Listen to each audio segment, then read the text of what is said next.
Hello everyone. आज हम discuss करने वाले हैं 143 का सॉल्यूशन फ्रॉम ए टू ई। इससे पहले कि मैं शुरू करूं, मैं आपको बताना चाहूंगा कि मैं हर कॉन्टेस्ट के बाद डिस्कशन करता हूं एक मीट मीट पर, जूम मीट पर। और उसका लिंक आपको हमारे डिस्कॉर्ड चैनल पर मिल सकता है। हमारा डिस्कॉर्ड चैनल का नाम डीसीडी सीनियर करके है, वो डिस्क्रिप्शन में दिया हुआ है वीडियो के, तो आप वहां पर जा सकते हो। तो चलिए मैं शुरू करता हूँ। फर्स्ट प्रॉब्लम है टू टावर्स। तो इसमें एक्चुअली दो टावर दिए हुए हैं, और टावर किस फॉर्म में दिए हुए हैं, इनका एक सेल या तो ब्लू ब्लू होगा या रेड होगा। तो हमें ऐसा करना है कि हम किसी एक टावर के टॉप से दूसरे टावर के टॉप पर कुछ भी डाल सकते हैं। ये भी कर सकते हैं। और हमें एंड में क्या चाहिए, एंड में हमें ये चाहिए कि कोई भी दो कंसेक्यूटिव कलर्स एक साथ ना आए। जैसे यहाँ पर ब्लू है, तो एक और ब्लू ना आए, तो हम इस ब्लू को यहाँ डाल देंगे।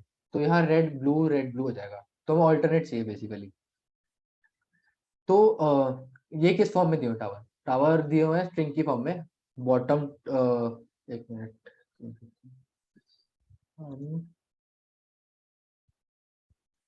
हाँ, तो टावर दिए हुए हैं स्ट्रिंग की फॉर्म में, पहला और दूसरा।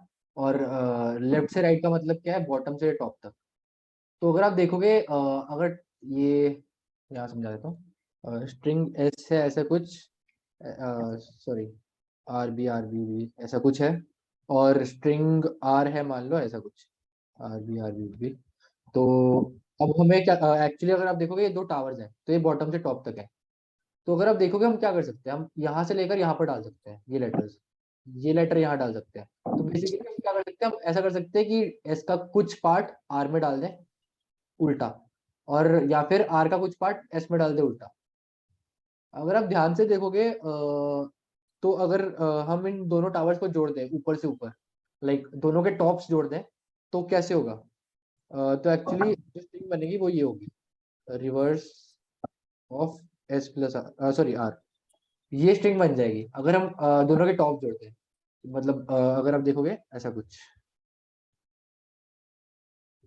Are B B, R B और आर बी, सॉरी ये नहीं, हाँ R R B R B R, ये एस और S plus reverse of R है। तो इन दोनों के टॉप जुड़े हुए हैं। अब हम ये कर सकते हैं कि हम हमें ये देखना है पार्टीशन का हो सकता है। हम पार्टीशन वहां करेंगे जहां पर पार्टीशन करने से राइट वाले में सब ऑल्टरनेट है और लेफ्ट वाले में सब ऑल्टरनेट है। ऑल्टरनेट क्यों, क्योंकि हमें एक भी चीज सेम नहीं चाहिए।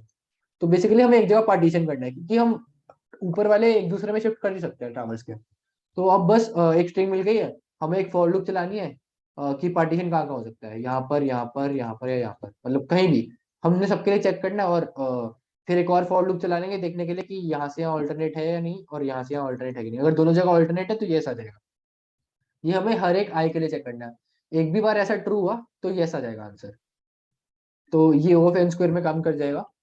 मैं अपना कोड भी दिखा देता हूँ एक बार इसका। इसमें एक चीज और कर सकते थे, मतलब एक अप्रोच। हाँ बताओ। जैसे बी भी एक साथ हो और आर आर एक साथ हो ना, तो बस उसको काउंट कर लेंगे कि सिर्फ एक ही है ना। और वो अगर एक से कम है तो यस वरना नो। हाँ समझ रहा हूँ मैं, मतलब हाँ ये भी अप्रोच बहुत सही है, हाँ, लाइक मतलब काफी इसमें सारी। लूप काउंट चलाने का दोनों के और वो काउंट में। करने का। हाँ, तो बस काउंट अगर एक या एक से कम है तो यस वरना नो। जो बी बी और आर आर अगर आते हैं साथ में। हाँ हाँ बिल्कुल सही है। हाँ, वही। हाँ, इसकी बहुत डिफरेंट डिफरेंट अप्रोचेस हो सकती है। मैंने ये वाली सोची, मतलब रिवर्स करके। बाकी और भी अप्रोचेस हो सकते हैं, जो तुमने कही वो भी बिल्कुल सही है, और वो एक्चुअली ऑनेस्टली बेटर अप्रोच है।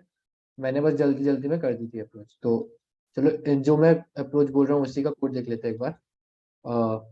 क्या किया मैंने, जो अभी आपको समझाया, रिवर्स आ गया, एस में वो ऐड किया।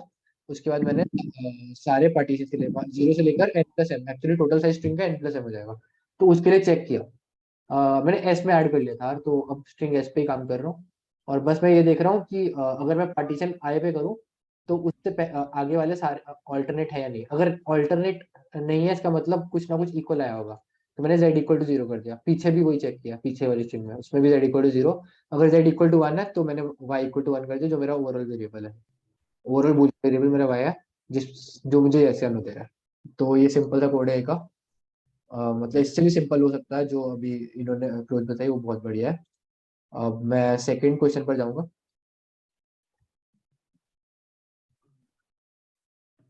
हाँ,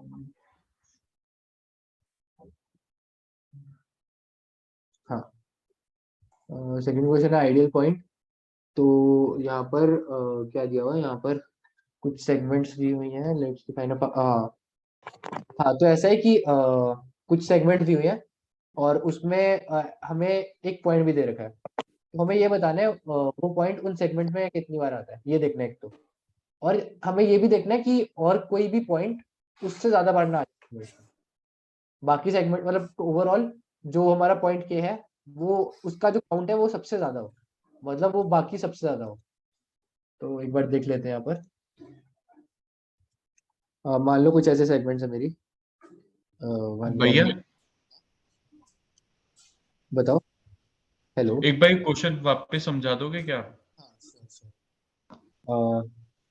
देखो ऐसा है कि यहाँ पर एक्चुअली सेगमेंट्स दिए हुए हैं एलसीआर, कुछ सेगमेंट्स दिए हुए हैं और हमें ये अब हमें हर पॉइंट का काउंट देखना है, काइंड ऑफ हर पॉइंट का काउंट देखना है कि वो कितनी बार आता है। तो हमारा के पॉइंट, के इंटीजर दिया हुआ है, के पॉइंट दिया हुआ है, हमें ये चेक करना है वो के कितनी बार आ रहे हैं इन सेगमेंट्स में। तो मान लो कि वो जैसे इसमें 3 है, तो 3 कितनी बार आ रहा है? 1 से 3 में एक बार, 7 से 9 में एक बार भी नहीं, 2 से 5 में एक बार भी नहीं, 3 से 6 में एक बार, सॉरी 2 से 5 में भी एक बार, तो टोटल 3 बार आ रहा है 3। इसका तो समीशन देखो ना, 1742 है। 1742 है समीशन इसका। 1742 टाइम देखो ना यहाँ पर, 1742। हाँ, तो ऐसा है कि 3 इसमें 3 बार आ रहा है। अब हमें बाकी नंबर, बाकी कोई भी number less than equal to, sorry greater than equal to 3 बार नहीं आ सकता है। जैसे अगर 2 देखोगे, 2 इसमें आ रहा है, 2 इसमें आ रहा है, 2 इसमें आ रहा है, तो वो 3 बार आ गया है 2 भी। तो इस केस में नो, एक मिनट, हाँ सॉरी, इस मतलब अगर हम ये सारी सेगमेंट्स लें, अगर सारी की सारी हम ले रहे हैं, उस केस में नो आ जाएगा उस केस में। पर हमें कुछ ही सेगमेंट लेनी है, हमारी मर्जी, हम कुछ सेगमेंट्स हटा भी सकते हैं। अब अगर आप इसमें देखोगे तो 2 का काउंट इसमें एक बार आ रहा है, इसमें एक बार आ रहा है और इसमें एक बार आ रहा है, तो टोटल 3 बार आ गया 2। तो 2 भी 3 बार आ रहा है और 3 भी 3 बार आ रहा है, तो आंसर मतलब नो हो जाएगा, क्योंकि मुझे 3 ज्यादा बार चाहिए 2 से, मतलब किसी भी और नंबर से। अब मैं इसका लॉजिक समझाऊँ तो ये है, जैसे कुछ सेगमेंट्स हैं, ऐसा कुछ 2,6, 4,9, ऐसा कुछ। तो अब मैं क्या करूंगा, एक तो सबसे पहले मैं ये करूंगा, जिस जिस सेगमेंट में मेरा जो के है, एक के दे रखा है, जिस जिस सेगमेंट में मेरा के नहीं आ रहा है वो तो मैं हटा ही दूंगा, क्योंकि उससे मेरा फायदा थोड़ी हो रहा है, उससे मेरा नुकसान हो रहा है। नुकसान क्यों हो रहा है? क्योंकि के तो एक बार भी नहीं आ रहा है और बाकी नंबर्स एक एक बार आ रहे हैं। तो वो सेगमेंट हटा दूंगा जिसमें के नहीं आ रहा है, और जिसमें है वो रखूंगा सिर्फ। और बस ये और अगर आप देखोगे तो सेगमेंट्स की लेंथ कहाँ से कहाँ है? इसमें एरे डिफरेंस लगा के मैंने अप्रोच की थी। अच्छा अच्छा, अरे मैंने तो ब्रूट फोर्स किया, ब्रूट फोर्स क्योंकि एल और R less than equal to 50 है। 50। हाँ, और वो हाँ एन और के भी, एन और के भी 50 है, तो मैंने हर पॉइंट के लिए चेक कर लिया, हर पॉइंट कितनी कितनी बार आ रहा है। तो मैं हर एक पॉइंट को चेक कर लूंगा वो कितनी कितनी बार आ रहा है जो बची हुई सेगमेंट्स है उनमें। और जो अगर तो जो के है उसका काउंट ज्यादा है तो यस, नहीं तो नो। जैसे इसी केस में देख लेते हैं, ये जो सेगमेंट है, ऐसी सेगमेंट्स है और मेरा के इक्वल टू 3 है इसमें। तो अगर आप देखोगे इसमें 3 नहीं आ रहा है तो मैं सेगमेंट हटा दूंगा, मेरा फायदा नहीं हो रहा है इसमें। अब जो बची हुई सेगमेंट है, अगर देखोगे 1 कितनी बार आ रहा है, 1 आ रहा है एक सेगमेंट में, 2 आ रहा है 2 सेगमेंट में, पहली वाली और दूसरी वाली, 3 आ रहा है तीनों सेगमेंट में, 4 आ रहा है 2 सेगमेंट में, 5 आ रहा है 2 सेगमेंट में, और 6 आ रहा है एक सेगमेंट में। तो मेरा जो अगर आप देखोगे 3 का काउंट 3 है, बाकी सबका कम है उससे, तो मेरा आंसर यस हो जाएगा। तो बेसिकली सारे केसेस को ऐसे ही चेक करना है। मेरा कोड भी सिंपल ही है, ज़्यादा कॉम्प्लिकेटेड तो नहीं है। बस यही बस एक बूलियन वेक्टर बना लिया ये देखने के लिए कौन सी एलिमेंट कितनी बार आ रही है। अगर जो के है मेरा वो greater than equal to and less than equal to R, मतलब उस सेगमेंट में आ रहा है, तो मैं उस सेगमेंट में के सारे एलिमेंट्स इंक्रीमेंट कर दूंगा और एंड में बस ये चेक कर लूंगा कि के से कम है सारे कि नहीं। तो बस ये है इसका लॉजिक। अब मैं थर्ड क्वेश्चन पर आ जाऊंगा।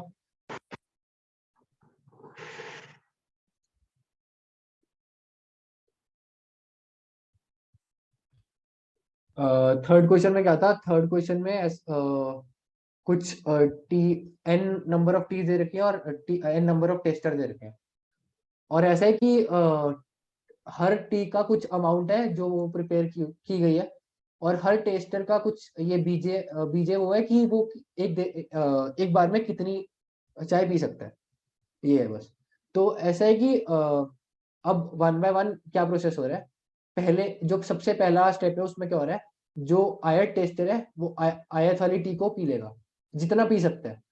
मतलब अगर ऐसा होगा कि जो आयत टेस्टर है उसकी कैपेसिटी कम है, जो टोटल टी है, तो वो जितनी कैपेसिटी उतनी पी पाएगा, बाकी की बच जाएगी टी।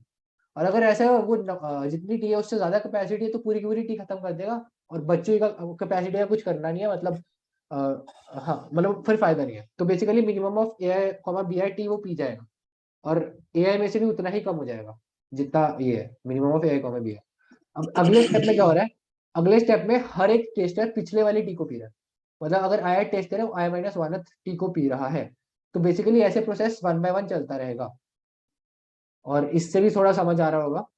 तो बेसिकली क्या है, अ, कुछ मेरे को अरे दे रखा है कि टी जो टीज है वो कितनी कितनी है, और ऐसे टेस्टर्स का भी कुछ कैपेसिटी दे रखा होगा, ऐसा कुछ।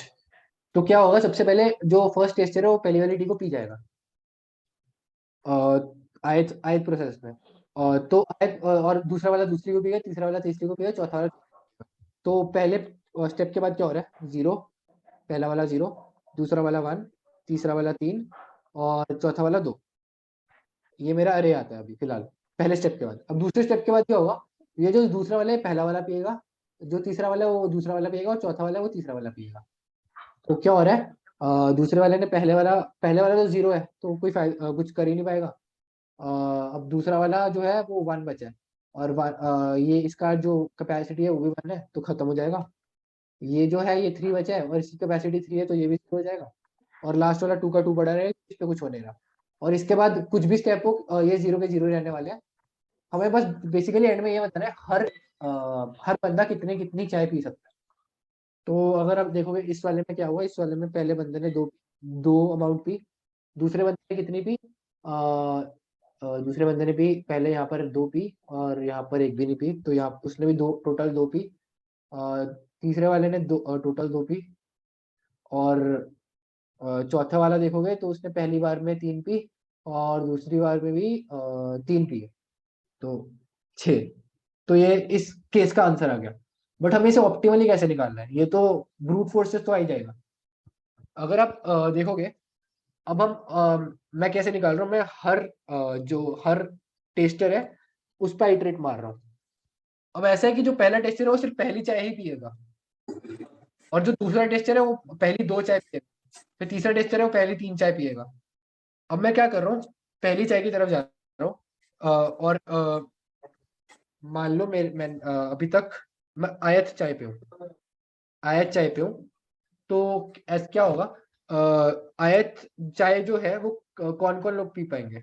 अगर आप देखोगे ध्यान से, अगर आप ध्यान से देखोगे तो जो इससे पहले वाले लोग होंगे वो तो नहीं पी पाएंगे आयत वाली। तो सबसे पहला बंदा जो आयत चाय पिएगा वो होगा आयत बंदा। सबसे पहला बंदा जो आयत चाय पिएगा वो आयत बंदा होगा। और ऐसा है कि जो आयत बंदा है उसको पिछली वाली चाय भी पीनी है।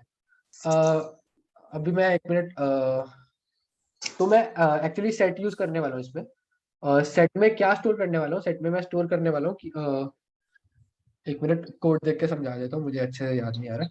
इसमें मैंने प्रीफिक्स सम प्लस बाइनरी सर्च लगाया था। हाँ मैंने भी वही लगाया बेसिकली, प्रीफिक्स सम। मैंने बाइनरी सर्च नहीं लगाया, मैंने मेरा ओ में सोल्यूशन नहीं, एक्चुअली सेट यूज किया है तो ओ एन लॉग नहीं हो गया। तो मैंने क्या किया है, अगर हाँ, तो मेरा जो एक्स है वो अभी तक बता रहा है कि मेरे अब तक जो भी बंदे आए हैं उनकी लाइक कैपेसिटी क्या है। जो मेरा एक्स है वो ये बता रहा है।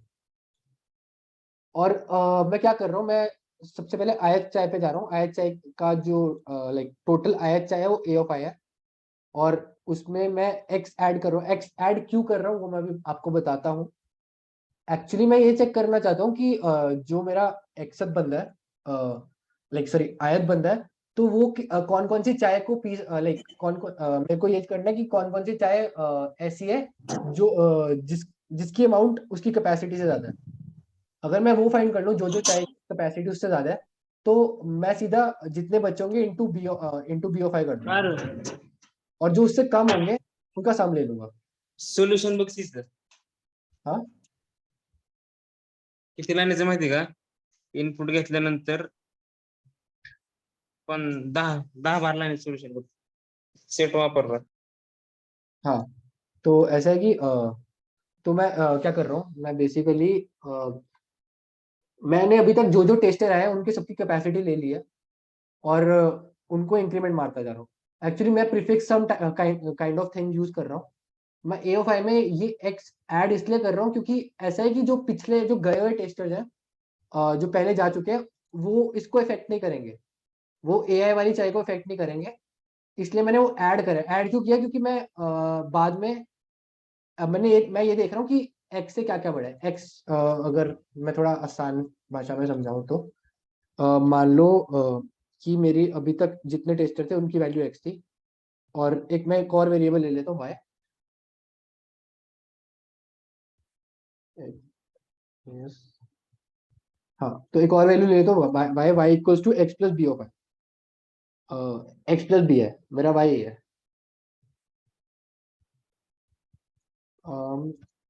तो चलो मैं एक बार टेस्ट केस ही ड्राई रन करके दिखा देता हूँ। हाँ, तो ये वाला जो है, इस टेस्ट केस को मैं थोड़ा ड्राई रन करता हूँ। हाँ, तो सबसे पहले मेरी कैपेसिटी है जो है वो तो 13। हेलो हाँ, अभी मैंने, हाँ बताओ। Sir, sorry sir, actually I join late. Can explain the C1 again? या एक्चुअली मैंने अभी एक्सटेंड नहीं किया, एक्चुअली कर रहा हूँ, मतलब C वाला। ठीक सर, थैंक यू सर. हाँ, तो सबसे पहला मेरा आता है 13। तो अगर नॉर्मली देखोगे मैं जो मेरा एल्गोरिदम है उसमें मैं क्या कर रहा हूँ, मैं अभी तक देख रहा हूँ कितने टेस्टर आ चुके हैं। अभी तक कोई टेस्टर नहीं आया, तो मैं सेट में इंसर्ट कर रहा हूँ 13। सेट में 13 इंसर्ट कर रहा हूँ, और मैं ये देख रहा हूँ अभी मेरा x था 0। अब मैं x को 3 बना रहा हूँ, x प्लस इक्वल टू 3 कर रहा हूँ। अब जो जो मेरे 3 से बड़े होंगे वो ऐसे नंबर, बेसिकली जो नंबर 3 से बड़े हैं वो ऐसे नंबर होंगे जिनमें जो चाय है वो ज्यादा है उतने से, लाइक जिनमें चाय कैपेसिटी से ज्यादा है। अगर चाय कैपेसिटी से ज्यादा है, मतलब पहला ऐसा नंबर फाइंड करूंगा, मतलब लोअर बाउंड ले लो चाहे, या मैं आइटरेट कर लेता हूँ फॉर इंट। सेट में आइटरेट कर रहा हूँ बेसिकली, तो ऑटो U(s). तो जो पहला नंबर मेरा जो मेरा पहला number u which is great, if u is greater than equal to x, तो इसका मतलब ये है कि लाइक ये वो वाला केस हो जाएगा जब मेरा, रुको, हाँ, ये वो वाला केस हो जाएगा जब मेरा BO5 is less than equal to AO5। इस वाले केस में क्या होता है? इस वाले केस में होता है कि BO5 को मल्टीप्लाई कर दूंगा जितने जितने पड़े हैं। तो जब ये होगा तो मैं एक्चुअली ब्रेक कर दूंगा, क्योंकि आगे आने वाले सारे मतलब बड़े होने वाले हैं सेट में, नंबर बड़े ही हैं, तो ये x से तो बड़े ही होने वाले आगे वाले भी। तो मैं ब्रेक कर दूंगा, तो बस ये देखूंगा कि कितने मतलब यहाँ पर कुछ एक वेरिएबल ले लूंगा इंट के इक्वल टू 0, और यहाँ k प्लस प्लस कर यहाँ ब्रेक कर दूंगा, और नीचे करूंगा k प्लस प्लस। तो मेरे जो k नंबर होंगे वो तो उससे कम होंगे, और जो बचे हैं वो बड़े हैं। तो मैं क्या करूंगा, s dot size minus k into BO5 कर दूंगा, क्योंकि ये तो होने वाला है। अब मैंने इंटू BO5 किया, तो मुझे सबको माइनस भी करना है। अब अगर माइनस करने में दिक्कत हो जाएगी, माइनस में कर नहीं सकता डायरेक्टली सेट में, तो क्योंकि मैं माइनस नहीं कर सकता हूँ, तो मैं इसीलिए मैं प्रीफिक्स सम ले रहा हूँ। प्रीफिक्स सम क्यों ले रहा हूँ? क्योंकि मैं प्रीफिक्स सम उसका ले रहा हूँ मैंने अभी तक उस नंबर से क्या क्या माइनस किया है, इसलिए ले रहा हूँ। तो मैंने जो जो माइनस किया वो मैं ऐड कर रहा हूँ। इसलिए मैं x से कंपेयर कर रहा हूँ उसको, रेदर देन कि मैं सिर्फ BO5 से करूँ। और मैं 13 प्लस x क्यों कर रहा हूँ? x इसलिए कर रहा हूँ क्योंकि मैं जब कंपेयर करूंगा तो ओवरऑल प्रीफिक्स सम से करूंगा। लेकिन ऐसा है कि जो पिछले वाले नंबर आए हैं इसमें वो इफेक्ट नहीं कर रहे, मतलब उन्होंने पिछले जो टेस्टर थे उन्होंने वो चाय पी ही नहीं है, सिर्फ इसी वाले ने पी है, इसलिए मैं इसमें एक्स ऐड करके फिर कंपेयर कर रहा हूँ। क्योंकि अगर देखोगे 13 प्लस एक्स, मुझे ये चाहिए ये कंपेयर करना है, ये चीज कंपेयर करनी है, तो यहाँ से अगर एक हट जाएगा तो कंपैरिजन सही हो जाएगा। 13 is greater than equal to 3 ही चाहिए मुझे, क्योंकि ये चाय अभी अभी आई है, ये और किसी ने टेस्ट की ही नहीं है, इसलिए मैं इसमें एक्स ऐड कर रहा हूँ, क्योंकि मुझे बाद में ओवरऑल प्रीफिक्स सम से कंपेयर करना है, तो उस जो पिछला वाला प्रीफिक्स सम था वो ऐड कर रहा हूँ मैं इंसर्ट करने के टाइम। तो मैं वो देख रहा हूँ कि जो जो इससे बड़े हैं वो तो डायरेक्टली ये हो जाएगा, और जो उससे छोटे हैं वो मैं एक्चुअली ऐड ही कर दूंगा आंसर में। Answer plus equal to U minus plus equal to U minus X, U minus X minus B of I. हाँ, अब ये क्यों किया मैंने, क्योंकि ये चाहे जिसने पहले टेस्ट की थी, लाइक पहले like X minus B of I क्यों अभी मैं इस वाले टेस्टर का हटा रहा हूँ, क्योंकि इस वाले टेस्टर ने जब चाय ये वाली पी तो ये एक्सीड कर गया यू को, तो मैं इस वाले टेस्टर को हटा रहा हूँ, तो जितनी चाय पहले बची हुई थी उतनी ही आंसर में ऐड होगी, क्योंकि ये नंबर जो है वो छोटा है, उसकी कैपेसिटी से छोटा है, इसलिए मैं ये वाली चीज हटा दे रहा हूँ और जो बचा है वो वाला ऐड कर रहा हूँ। अगर इसी केस में देख लें तो मैंने सबसे पहले 13 ऐड किया, यहाँ पर था मेरा x इक्वल टू, मैं पूरा एल्गोरिथम इस पर रन कर देता हूँ इस वाले पे, तो एस डॉट इंसर्ट 13 हुआ, और मेरा x इक्वल टू 3 हुआ, और अगर आप देखोगे तो 13 is greater than equal to x, तो मेरा आंसर में क्या प्लस हो रहा है, आंसर में मेरा 3 into 1 हो रहा है, क्योंकि एक ही साइज है। अब अगली बार क्या इंसर्ट हो रहा है, S dot insert 8 plus x, 8 plus x क्या है 11, क्योंकि x 11 है, और x plus equal to sorry x 3 है, x प्लस इक्वल टू 4 हुआ, तो x इक्वल टू 7 हो गया। अब मैं 7 को कंपेयर करूंगा, 11 और 13 दोनों 7 से बड़े हैं, तो मैं answer plus equal to 4 into 2 B of I into जो साइज है बचा हुआ साइज है, तो ये हो जाएगा। अब अगले वाले में क्या होगा, एस डॉट इंसर्ट 5 प्लस अभी तक 7 है तो 12 हो जाएगा ये, और x इक्वल टू 9 हो जाएगा, अभी भी सारे के सारे बड़े हैं, तो answer plus equal to 2 into 3, क्योंकि 3 है साइज। अब मैं क्या इंसर्ट करूंगा, एस डॉट इंसर्ट 4 प्लस 9 13 हुआ, और x इक्वल टू 10 हुआ, अभी भी सबके सब बड़े हैं, तो आंसर प्लस हाँ answer plus equal to 4 into 1। तो अगर आप ओवरऑल आंसर देखोगे इसका, लाइक फर्स्ट टेस्टर के लिए 3 है, फर्स्ट अगर देखो क्या है आंसर,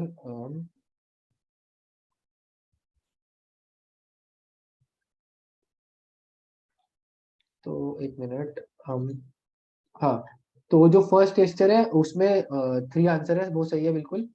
जो सेकंड टेस्टर है उसमें लाइक 8 का ये उसमें हाँ ये वाली चाहे 8 तो 4 into 8 8 हो गया, 4 into 2 8 हो गया, 2 into 3 6 4, तो 3864, हाँ यही आंसर है, 3864 ही है। तो बेसिकली ये इसकी अप्रोच है। समझ आ रहा है क्या सबको, या कुछ अभी तक समझ नहीं आया इस क्वेश्चन में? Hello. Hello. Yes yes. Sir, can you please explain the intuition behind this question once again? Like intuition ये है कि लाइक मैं हर एक टेस्टर पे आइटरेट कर रहा हूँ, और साथ के साथ हर एक टी पे आइटरेट कर रहा हूँ। अब मुझे ये चाहिए कि वो टी अब मुझे अब पर्टिकुलर टी में एक सेट में ऐड कर रहा हूँ, और ये देखना है कि वो टी कितने लोग पी सकते हैं। अब जो लोग पी सकते हैं, लाइक अभी जो आया टेस्टर है वो कौन कौन सी टी पी सकता है मैं ये देख रहा हूँ।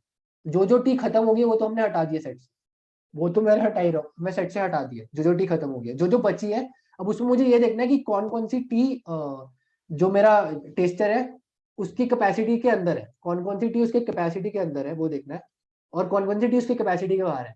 जो टी उसके कैपेसिटी के अंदर होगी उसका अगर आप देखोगे जो टी उसकी कैपेसिटी के अंदर होगी, वो टी का मुझे ये भी देखना है कि वो कितने टेस्टर से पी गई है ऑलरेडी, और वो मैं एक्चुअली इस चीज में ऐड कर रहा हूँ, like a of I plus x से ऐड कर रहा हूँ। एक्स मेरा प्रीफिक्स सम है पिछला वाला, तो जितने लोगों ने पिया उसमें इतनी कैपेसिटी ऐड हो जाएगी, और मैं जो नया प्रीफिक्स है उससे कंपेयर कर रहा हूँ बेसिकली। तो मतलब ये ऑर्डर ऑफ एन स्क्वायर में नहीं चला जाएगा? नहीं नहीं, अगर मैं दिखा देता हूँ एक बार, एन स्क्वायर में तो नहीं जाएगा। मैंने बाइनरी सर्च तो यूज भी नहीं किया है इसमें। एन स्क्वायर में इसलिए नहीं जाएगा क्योंकि मैं इरेज कर रहा हूँ ना सबके सब। लेकिन ऐसा हो कि किसी के साथ इरेज ही ना हो, मतलब फर्स्ट चाहे सारे एन बंदे पी पाए, सेकंड चाहे n-1 सारे पी पाए। आप वहां पे ब्रेक हो रहा है ना, जो जो पी पा रहे हैं वो तो सारे ब्रेक हो रहे हैं, जो जो रिमूव करनी है सिर्फ वो ही मैं ऐड कर रहा हूँ, उसी पे आइटरेट कर रहा हूँ जो मैं रिमूव करने वाला हूँ बाद में। जो नहीं कर रहा हूँ उस पर ब्रेक ही कर रहा हूँ ना, क्योंकि उनकी कैपेसिटी ऑलरेडी ज्यादा है। तो मैं सीधा मल्टीप्लाई कर रहा हूँ, जो बच्चे हैं उन पे मल्टीप्लाई कर रहा हूँ, मैं सब पे आइटरेट नहीं कर रहा हूँ। लेकिन ये इफ कंडीशन कभी चल ही ना पाए, मतलब ऐसा हो तो सकता है? तो सभी रिमूव हो जाएंगे, तो खत्म हो सभी जाएगा। रिमूव हो जाएंगे, हाँ फिर दिक्कत नहीं होगी। हाँ। हाँ हाँ, समझ में आ गया। ठीक और है। मैं अगले क्वेश्चन पे आता हूँ, बहुत ही इंटरेस्टिंग क्वेश्चन था ये। अभी मैंने तो इस क्वेश्चन ट्राई नहीं किया है, तो मतलब मैंने क्वेश्चन भी नहीं पढ़ा है अभी। तो फिर लाइक तो यू कैन फिर क्योंकि तुम खुद से सोच लेना एक बार। हाँ, क्योंकि सी तक ही करने में टाइम मेरा वो हो गया था। डी काफी इंटरेस्टिंग प्रॉब्लम है, ट्राई कर सकते हो, बहुत ही अच्छा प्रॉब्लम है। तो ये रिकॉर्डिंग कहाँ तक, मतलब डिस्कॉर्ड पे रहेगी ना? हाँ, यहाँ पे यूट्यूब डिस्कॉर्ड सब पे है। ठीक है, थैंक यू। अब डी में क्या है, इसमें वेट्स ऑफ नंबर दिए हुए हैं, और हमें ये चाहिए कि ऐसे कुछ मुझे ट्रिपलेट्स भी दिए हुए हैं कि 1 2 3 एक ट्रिपलेट है, 4 5 6 एक ट्रिपलेट है, और ये सारे ट्रिपलेट आपस में कनेक्टेड है। और जो अलग अलग ट्रिपलेट है वो एक दूसरे से कनेक्टेड नहीं है। मतलब अगर आप देखोगे ऐसा कुछ है, लाइक 1 2 3 साथ में कनेक्टेड है, और ये पूरी साइकिल है, 3 भी 1 से कनेक्टेड है, सॉरी हाँ। तो और अगली चेन है 4 5 6 की, ये भी एक साइकिल है, साथ में कनेक्टेड है सारे। Sir, do share the link of your YouTube channel. Okay. Lenovo, you can join that Discord link. You can join the Discord link. उसमें तुम्हें मिल जाएगा YouTube चैनल का लिंक। और डिस्कॉर्ड में अगर अनाउंसमेंट्स में जाओगे, अनाउंसमेंट्स वगैरह में, हाँ। तो ऐसा मेरा 1 2 3 4 5 6 7 मतलब ऐसे ही चलता रहेगा मेरा 7 8 9। तो अगर मैं किसी एक ट्रिपलेट में देखूँ, जैसे मान लो 1 2 3, अब मुझे चाहिए इसका मैक्सिमम वेट और वेट, मैक्सिमम वेट चाहिए इसमें से। और वेट्स किस किस के लेने हैं जिनका डिफरेंट हो कलर। मैं मतलब हर एक वर्टेक्स को रेड ब्लैक रेड कलर कर सकता हूँ, और रेड ब्लू रेड ऐसा कुछ कलर कर सकता हूँ। और जिन जिनका कलर डिफरेंट है उन दोनों के बीच के एज का मैं वेट ले लूंगा, और मुझे मैक्सिमम वेट चाहिए। और मुझे ये देखना है कि मैक्सिमम वेट के कितने पॉसिबल नंबर हैं। तो अगर मैं इंडिविजुअली हर ट्रिपलेट में मैक्सिमम के पॉसिबल वेज देखूं, तो भी मेरा आंसर आ जाएगा, क्योंकि मुझे हर एक ट्रिपलेट में इंडिविजुअली देखूंगा तो भी चल जाएगा मेरा काम। तो मैं हर एक ट्रिपलेट में इंडिविजुअली देख रहा हूँ। अब अगर आप देखोगे वेट सारे मेरे पॉजिटिव है, जो मेरे वेट्स है वो पॉजिटिव है, तो इसका मतलब ये है कि मैं तीनों को सेम तो नहीं ले सकता हूँ। तीनों को सेम लेने का कोई फायदा नहीं है, क्योंकि अगर मैंने तीनों को सेम ले लिया तो मेरा वेट 0 ही ऐड हो रहा है, मतलब कोई डिफरेंट ही नहीं है, मतलब आपस के जो वर्टेक्स है। तो मैं सबका वेट ही मतलब सबका वेट काउंट ही नहीं होगा। तो ऐसा है कि मुझे एक तो डिफरेंट रखना ही पड़ेगा, मतलब एक ब्लू बाकी दोनों रेड, और या फिर एक रेड या बाकी दोनों ब्लू, वो अलग चीज है। बट ऐसा है कि एक वर्टेक्स डिफरेंट होगा, जो वर्टेक्स डिफरेंट होगा उसके साथ जो जो एज बनेंगे वो दोनों काउंट होंगे। मान लो 1 डिफरेंट है दोनों से, तो 1 2 और 1 3 वाला एज काउंट होगा। अगर 2 डिफरेंट है तो 2 1 और 2 3 वाला एज काउंट होगा। 3 डिफरेंट है तो 3 1 3 2 वाला एज काउंट होगा। तो मैं एक्चुअली तीनों पॉसिबल केसेस में देख सकता हूँ, जिसमें जिन जिन में मैक्सिमम आ रहा है वो केसेस ले लूंगा। और अगर आप देखोगे तीनों अगर वेट इक्वल आ जाते हैं तो मेरे पास तीनों पॉसिबल केस है, बिकॉज तीनों में मैक्सिमम आ ही रहा है। मेरे तीनों वेट इक्वल है, तो तीनों में इक्वल वेट है और मैक्सिमम है, तो ठीक है।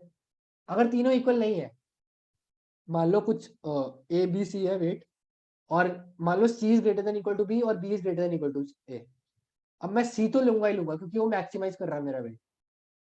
मैं बी भी लूंगा, वो भी मैक्सिमाइज कर रहा है। बट फर्क बेस कब इंक्रीज होता है, जब ए बी किसी के इक्वल हो। अगर तीनों इक्वल है वो वाला केस ले लिया। अब मान लो तीनों इक्वल नहीं है, सी और बी सबसे बड़े हैं, अगर बी इज इक्वल टू ए तो मेरे एक्चुअली दो केस आ जाएंगे, क्योंकि मेरी मर्जी है मैं ए वाला लूं या बी वाला लूं। और अगर नहीं है तो एक ही केस आता है, और ऊपर वाले में तीन केस आते हैं। जब ए इज इक्वल टू बी और बी इज इक्वल टू सी तो तीन केस आते हैं। तो मैं एक आंसर वेरिएबल बनाऊंगा, आंसर वेरिएबल में इनिशियली वन होगी वैल्यू। तो अगर तो ये वाला केस है तो आंसर इंटू इक्वल टू 3 कर दूंगा, अगर ये वाला केस है तो आंसर इंटू इक्वल टू 2 कर दूंगा, और अगर लास्ट वाला केस है तो आंसर इंटू इक्वल टू 1। और अब एक चीज ये रहती है, मैं जो डिफरेंट कलर है वो ब्लू हो या रेड हो ये डिसाइड करना। अब अगर क्वेश्चन में देखोगे तो नंबर ऑफ रेड वर्टिसेस और number of blue vertices equal होने चाहिए, है ना। तो बात ये है हर एक ट्रिपलेट में एक रेड दो ब्लू आएंगे, या दो ब्लू दो रेड एक ब्लू आएगा।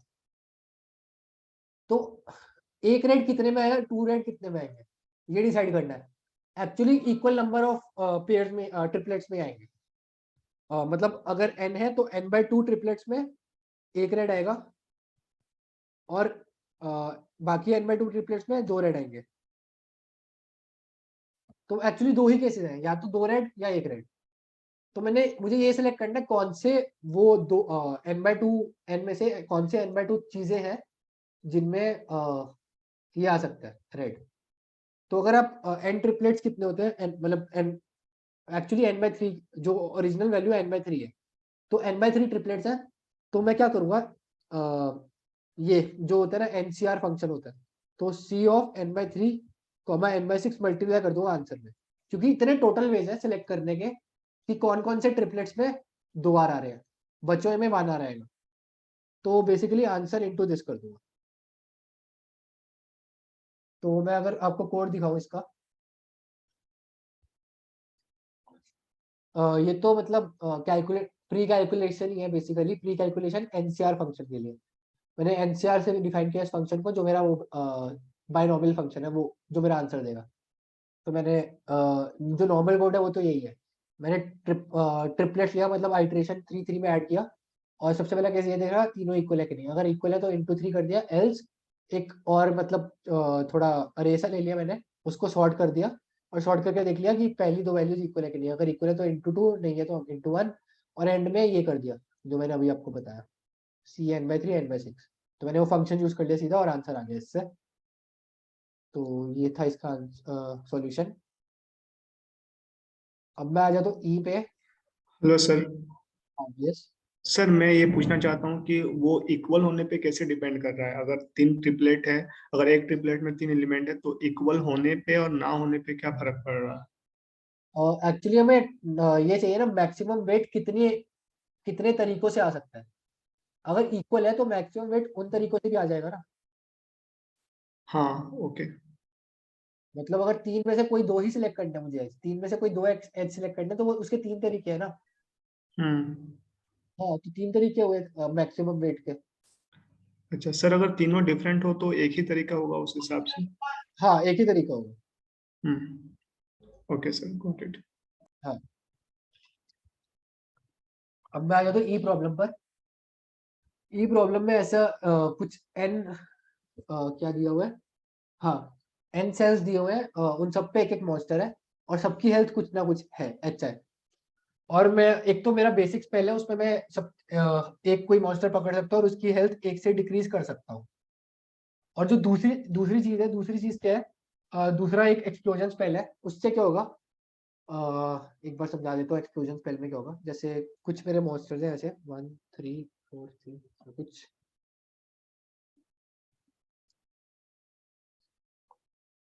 ऐसा कुछ है। तो एक्सप्लोजन सेल में क्या होगा, अगर मैं यहाँ एक्सप्लोड करता हूँ, मैं कुछ एक्स की वैल्यू चूज करूंगा। अगर मैं मान लो मैंने 5 एक्स की वैल्यू 5 चूज की, तो सबसे बीच वाले पे 5 से कम होगी हेल्थ। और अगर ये मॉन्स्टर मर जाता है तो साथ वाले पे भी जाता है वो इफेक्ट। साथ वाले पे कैसे इफेक्ट जाता है, जो इस मॉन्स्टर की हेल्थ है उसकी हेल्थ -1, यानी कि 4 से माइनस हो जाता है वो। तो जो साथ वाले है वो 4 से -1। इसका मतलब ये है कि और ये जो इसके राइट साइड वाला वो भी 4 से कम होगा। तो बेसिकली इसके बाद अरे क्या हो जाता है 1 0 0 1 6। तो बेसिकली ये है एक्सप्लोजन सेल और इसमें एक्स कॉस्ट लगती है। तो हमें क्या करना है इसमें बेसिकली, इसमें एक्चुअली अगर आप देखोगे इन्होंने थोड़ा हिंट भी दिया है। Your goal is to kill all the remaining monsters with those chaining explosion. That's why you need a basic spell to decrease HI of some monsters. इसका मतलब ये है कि मुझे एंड में ऐसा रखना है कि सारे एक बार में मर जाए। सारे एक बार में कैसे मरे कि ऐसा कुछ हो, 4 यहाँ पर 3, तो ऐसा हो कि सबके सब मर जाए एक एक्सप्लोजन सेल से। उससे पहले मैं सबकी हेल्थ डिक्रीज करता रहूँ। मतलब अगर इसकी मान लो 5 है, इसकी 4 थी, तो मैं इसको डिक्रीज करूंगा 4 में, इसको डिक्रीज करूंगा 3 में, तो 2 कॉइन वहां यूज कर लूंगा और बच्चों है एक एक्सप्लोजन से सारे मर जाएंगे। तो इसका ये हिंट भी था और ये एक्चुअली इसका लाइक लॉजिक भी यही है कि हमें एंड में ही करनी है एक्सप्लोजन, क्योंकि वो सबसे ज्यादा फायदा देगी।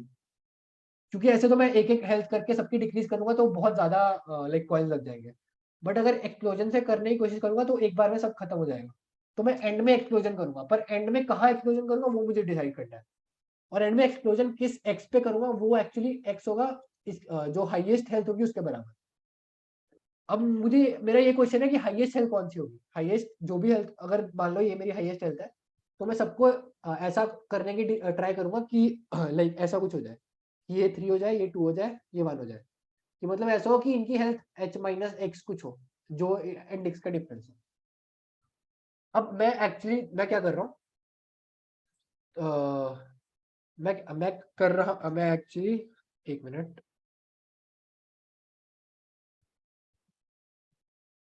हाँ, तो मैं क्या कर रहा हूँ, मैं एक्चुअली हर एक इंडेक्स के लिए चेक कर रहा हूँ मेरा आंसर क्या होगा। अब ये काफी लाइक ऐसा लगेगा कि वो फेंस स्क्वायर होगा, बट इसका काफी ऑप्टिमल सॉल्यूशन हमें निकालना है। अगर आप देखो मैंने इसको actually dynamic programming plus segment tree से किया है। अब डायनामिक प्रोग्रामिंग कैसे लगाई है कि मैंने पहले मैं ये देख रहा हूँ कि किसी इंडेक्स आई के लिए यहाँ तक एक वैसा फंक्शन बना, डिक्रीजिंग फंक्शन। एक्चुअली मुझे क्या चाहिए, अगर मेरा ये पॉइंट है, मतलब मैं इस पे एक्सप्लोजन कर रहा हूँ, तो मुझे चाहिए इससे पहले सब डिक्रीजिंग में हो और इसके बाद भी सब डिक्रीज हो रहे हो, लाइक हाँ, सब डिक्रीजिंग ऑर्डर में हो, इससे पहले भी और इसके बाद भी, तभी मेरा एक्सप्लोजन हो पाएगा। अगर ऐसा नहीं है तो मेरा एक्सप्लोजन नहीं हो पाएगा। तो मैं क्या कर रहा हूँ, मैं डीपी लगा रहा हूँ। ith इंडेक्स पे डीपी लगाने का मतलब ये है कि आई तक सारे डिक्रीजिंग ऑर्डर में है, मतलब टेक्निकली इंक्रीजिंग ऑर्डर में है, स्टार्टिंग से लेकर इंक्रीज हो रहे हैं। तो वो डीपी की वैल्यू वो है कि कितनी हेल्थ लगेगी मेरी उसमें, मतलब कितने एक्स लगेंगे मेरे उसमें, मतलब कितने कॉइन लगेंगे। अगर मैं इसको लाइक नॉर्मली करके देखूं, इस वाले केस में अगर i इक्वल टू 2 के लिए देखूं, तो i इक्वल टू 2 के लिए मैं 4 को 2 बनाना पड़ेगा मुझे, तो 3 कॉइन लगेंगे इसको इंक्रीजिंग बनाने के लिए। तो इसका dp ऑफ 2 इसका 3 है।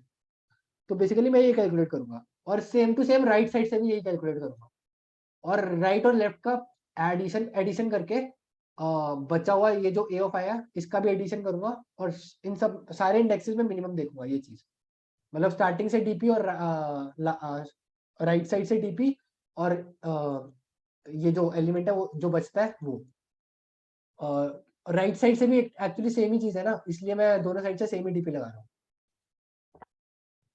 अब मैं डीपी कैसे लगा रहा हूँ, मान लो मेरा आय तक सारे इंक्रीजिंग ऑर्डर में है, मान लो आय तक मेरे सारे इंक्रीजिंग ऑर्डर में।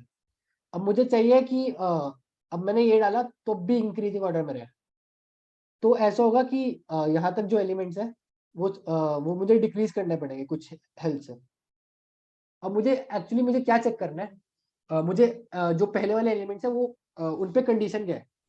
अगर मैं ith एलिमेंट पे चेक कर रहा हूँ, तो अगर मेरे xth एलिमेंट है उस पे कंडीशन क्या है, जो x की हेल्थ होनी चाहिए वो a of i minus i plus x, हाँ, a of x should be greater than equal to this, ये कंडीशन है बेसिकली। मतलब ये कंडीशन हमेशा ट्रू होनी चाहिए। जब तक ट्रू है तब तक मैं पीछे पीछे जाता रहूंगा। लाइक अगर ये कंडीशन ट्रू है तब तक क्या है, मैं लाइक अगर आप बड़ा अरे ले लूं मैं कुछ ऐसे, हाँ, तो जब तक ये कंडीशन ट्रू है, जैसे मान लो इसके लिए, जब तक ये कंडीशन ट्रू है तब तक मैं जाता रहूंगा, और जैसे ही ये फॉल्स हुई तो इसका मतलब ये है कि जो हेल्थ है मेरी when with in the limits है। एक्चुअली मैं जहां तक ये कंडीशन लगा रहा हूँ इसका वहां तक क्यों लगा रहा हूँ, क्योंकि मुझे वो सारी हेल्थ डिक्रीज करनी पड़ेगी। मुझे ये देखना मुझे कहाँ तक जो बाकी बची हुई हेल्थ है वो डिक्रीज करनी पड़ेगी। वहां तक डिक्रीज कर दी, उसके बाद ऑलरेडी मतलब सही फॉर्म में है नंबर्स, तो कोई दिक्कत नहीं आएगी। जैसे इस वाले केस में देखोगे तो यहाँ पर यहाँ ये सही फॉर्म में है, बट ये सही फॉर्म में नहीं है, ये actually greater than equal to this है। अगर ये कंडीशन देखोगे यहाँ तक 6 से कम 6 से, हाँ इसमें क्या होना चाहिए, इसमें ग्रेटर देन इक्वल टू 7 होना चाहिए थे, इसमें ग्रेटर देन इक्वल टू 6 होनी चाहिए, जो कि सेटिस्फाई कर रहा है। इसमें ग्रेटर देन इक्वल टू 5 होनी चाहिए, ये भी सेटिस्फाई कर रहा है। लेकिन इसमें एक्चुअली लेस देन लेस है इससे। तो यहाँ तक ये कंडीशन सेटिस्फाई हो रही है, तो मैं यहाँ तक क्या करूंगा, यहाँ तक मैं इस फॉर्मेट बनाने का ट्राई करूंगा। लाइक ये तो 1 रहने दूंगा, इसको मैं 5,6,7 बनाने का ट्राई करूंगा यहाँ तक के अरे को। अब वो कैसे बनाऊंगा, अब वो मुझे चाहिए कि ऑप्टिमल तरीके से हो जाए। अब जो पहले वाला है वो तो एज इट इज रहता है, तो मैं क्या करूंगा, डीपी ऑफ जे लूंगा, पहले वाले के लिए डीपी ऑफ जे लूंगा। तो मेरा डीपी ऑफ जे तो एज इट इज है, डीपी ऑफ जे ऐड होगा आई डीपी ऑफ आई में। जो बचे हुए एलिमेंट है उन पे क्या फंक्शन कर रहा हूँ मैं, उन पे फंक्शन कर रहा हूँ इनका प्रीफिक्स सम से मैं इस सेगमेंट का सम ले रहा हूँ, prefix of I minus prefix of J, और इसमें से माइनस क्या कर रहा हूँ, ये इस सीक्वेंस का सम भी बहुत इजीली निकल जाएगा अगर आप देखोगे n इंटू एन प्लस 1/2 वाले फॉर्मूला से, तो वो भी निकल जाएगा। पर सवाल ये मैं फाइंड कैसे करूँ कि कहाँ तक ये हो रहा है, ये चीज कहाँ तक हो रही है।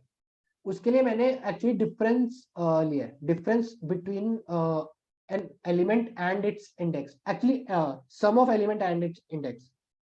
मैंने एक सेगमेंट ट्री बनाया, सेगमेंट ट्री में मैं हर एक इंडेक्स के लिए क्या स्टोर कर रहा हूँ, हर एक इंडेक्स के लिए ये स्टोर कर रहा हूँ ए ऑफ आई प्लस आई के। अब ये क्यों कर रहा हूँ, मैं बाद में क्या करूंगा, जो मेरा current index, sorry A of J plus J कर लिया, जो मेरा करंट इंडेक्स है वो माइनस करके मैं देख लूंगा if this is greater than equal to A of I. बस ये कंडीशन चेक करनी है मुझे। तो मैं सेगमेंट ट्री में ये स्टोर कर लूंगा, और मैं ये स्टोर करूंगा इस सेगमेंट में मिनिमम क्या है, क्योंकि जो भी मिनिमम होगा अगर वो ये सेटिस्फाई कर रहे हैं तो मतलब सभी सेटिस्फाई कर रहे हैं। अगर वो नहीं कर रहे हैं तो मुझे वो एलिमेंट मिल गया जो नहीं कर रहा है। मैं बाइनरी सर्च लगाऊंगा, actually binary search plus segment tree use करूंगा। तो मैं बाइनरी सर्च और इंडेक्स यूज करूंगा, बाइनरी सर्च और इंडेक्स यूज करके मैं ये देखूंगा कि उस सेगमेंट में मिनिमम क्या है। अगर उसमें जो मिनिमम है वो इससे कम हुआ तो मैं राइटवर्ड मूव करूंगा, मतलब राइट की तरफ मूव करूंगा, क्योंकि मुझे ये कंडीशन सेटिस्फाई करवानी है, ये कंडीशन मुझे सेटिस्फाई करवानी है, तो मैं राइट की तरफ मूव करूंगा। और अगर ये फॉल्स है, सॉरी, और अगर ये ट्रू है तो मैं लेफ्ट की तरफ मूव करूंगा, कि मुझे ऐसा पहला एलिमेंट चाहिए जिसमें कंडीशन ट्रू है। तो मैं बाइनरी सर्च लगाऊंगा और चेक करूंगा वो एलिमेंट के लिए ये ट्रू है कि नहीं। तो बस सेगमेंट ट्री में मैं इस रेंज का मिनिमम उठा लूंगा, और अगर वो मिनिमम माइनस आए, मिनिमम एक्चुअली ये है, मतलब ये मिनिमम आ जाएगा, इन सब का मिनिमम आएगा, और माइनस आई करूंगा, माइनस आई करके ये देख लूंगा is greater than equal to A of i or not. अगर है तो मैं लेफ्ट की तरफ मूव करूंगा, नहीं है तो राइट की तरफ मूव करूंगा, और ऐसा पहला एलिमेंट फाइंड कर लूंगा जिसपे ये ट्रू है। और अगर वो आ गया तो मैं बस डीपी ऑफ जे, मतलब मैंने जो इंडेक्स फाइंड किया बाइनरी सर्च से, उससे पिछले वाले इंडेक्स का DP of J minus one लूंगा, और prefix of I minus prefix of J minus one, और माइनस जो सीक्वेंस बनेगी। और अगर मैं कोड दिखा दूं इसका, तो कोड भी मेरा ऐसा ही है कुछ। मैंने फंक्शन बना लिए, फंक्शन में मैं डीपी कैलकुलेट कर रहा हूँ, मैंने प्रीफिक्स सम लिए, उसके बाद एक सेगमेंट ट्री के लिए बनाया ये, और सेगमेंट ट्री में बिल्ड किया, मिनिमम बिल्ड कर रहा हूँ बेसिकली, क्वेरी और बिल्ड ही किया मैंने बेसिकली फंक्शन सेगमेंट ट्री में यही चाहिए। फिर मैंने बाइनरी सर्च लगाई, अगर और मैंने एक्चुअली अगर आप देखोगे तो सॉरी डिफरेंस, हाँ हाँ यहाँ थोड़ा मैंने गलत लिख दिया, यहाँ ए और जे माइनस जे स्टोर करूंगा और प्लस आई करूंगा, इससे मेरा आ जाएगा। लाइक इससे ये कंडीशन, ये वाली कंडीशन ज्यादा सही। मैं डिफरेंस ऑफ इंडेक्स स्टोर कर लूंगा सेगमेंट ट्री में, like difference between index and it's value, और एंड में प्लस आई, मतलब जो करंट इंडेक्स है वो ऐड करके देख लूंगा if it is greater than equal to a i or not. अगर है तो मैं लेफ्टवर्ड्स मूव करूंगा, नहीं तो राइट की तरफ जाऊंगा। तो मुझे ऐसा पहला इंडेक्स मिल गया जहां पर ये कंडीशन फॉल्स है, और वो मिल गया तो मैं एक लेंथ ले लूंगा, बेसिकली के लेंथ है मेरी, और DP of I plus one, DP of L plus one, L मतलब लेफ्ट बॉर्डर है, तो DP of L plus one. Actually अगर आप देखोगे मेरी डीपी कैसे स्टोर्ड है, वन इंडेक्स पे, वन इंडेक्स बेस्ड है मेरी डीपी, तो डीपी ऑफ l + 1 करूंगा, प्लस प्रीफिक्स लिया मैंने वैसे के वैसा, और ये सीक्वेंस का सब डायरेक्टली आ गया, ये मतलब n × n + 1/2। और यहाँ एक चीज ध्यान रखनी है कि यहाँ मैक्सिमम 0 इसलिए लेना है क्योंकि ऐसा हो सकता है तुम्हारी लेंथ ज्यादा हो और ये नेगेटिव में चला जाए, तो उसमें तुम्हारा आंसर गलत आ सकता है, तो नेगेटिव ना जाए इसलिए मैंने मैक्सिमम 0 से ले लिया इसमें। और मैंने ये दोनों चीजों के लिए किया, पीछे से और आगे से। पीछे और आगे से कैसे किया, मैंने ये फंक्शन बना के जो मेरा अरे है उसको रिवर्स किया, फिर से एक और डीपी कैलकुलेट की, मतलब एक और अरे बनाया उसमें कैलकुलेट किया, और आई से लेकर एन तक गया, और एक बार आगे वाली डीपी से कैलकुलेट किया और एक बार पीछे वाली डीपी से कैलकुलेट किया, और ए ऑफ i - 1 भी लिया और इन सबका मिनिमम लिया, और ये आंसर आ गया। तो इसमें कुछ डाउट है तो बताओ।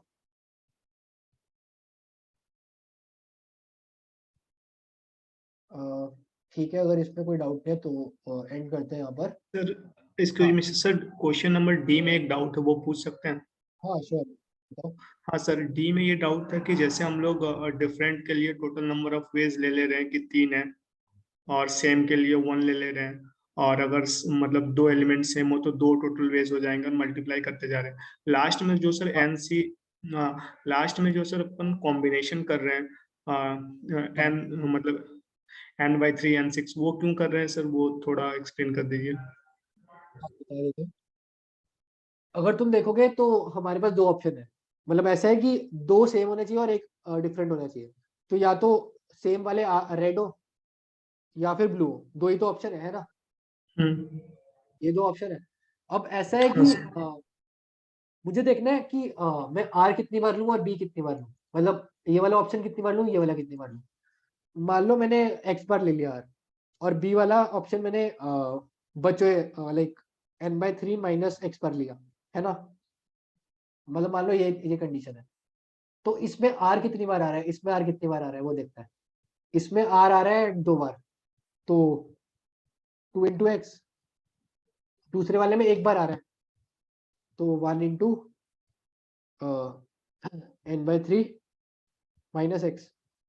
तो टोटल नंबर ऑफ R कितने हुए, देखोगे तो n/3 + x बार R आ रहा है ना। अब मुझे R कितनी बार, और मुझे टोटल नंबर ऑफ R कितने चाहिए, n/2। तो मुझे ये बताना है x क्या है, x क्या है। तो n/3 + x = n/2 होना चाहिए, क्योंकि अगर आप देखोगे क्वेश्चन में क्या दिया है, क्वेश्चन में दिया हुआ है साफ साफ कि R n/2 बार आना चाहिए और ब्लू भी n/2 बार आना चाहिए। तो इससे x की वैल्यू क्या आती है, x = n/6। तो बस मुझे ये निकालना है n/3 में से n/6 बार ये वाली कंडीशन है, तो उसके वेज कितने होंगे, C of n/3, x which is C of n/3, n/6। अब समझ आया क्या? हाँ सर, समझ आ गया। जो सर कॉम्बिनेशन बन रहे RRB या फिर RBB, तो ये एग्जैक्टली सेम होने चाहिए, तो इनटू n/3 n/6 मतलब बराबर में बांट देंगे फिर। हाँ सही। Thank you sir. ठीक है, thank you everyone. Meet end करते हैं। जिसको भी ये वीडियो पसंद आया वो हमारा डिस्कॉर्ड चैनल ज्वाइन कर सकते हैं, मैं हर कॉन्टेस्ट पर डिस्कशन करता हूँ, लिंक डिस्क्रिप्शन में दिया हुआ है। Thank you.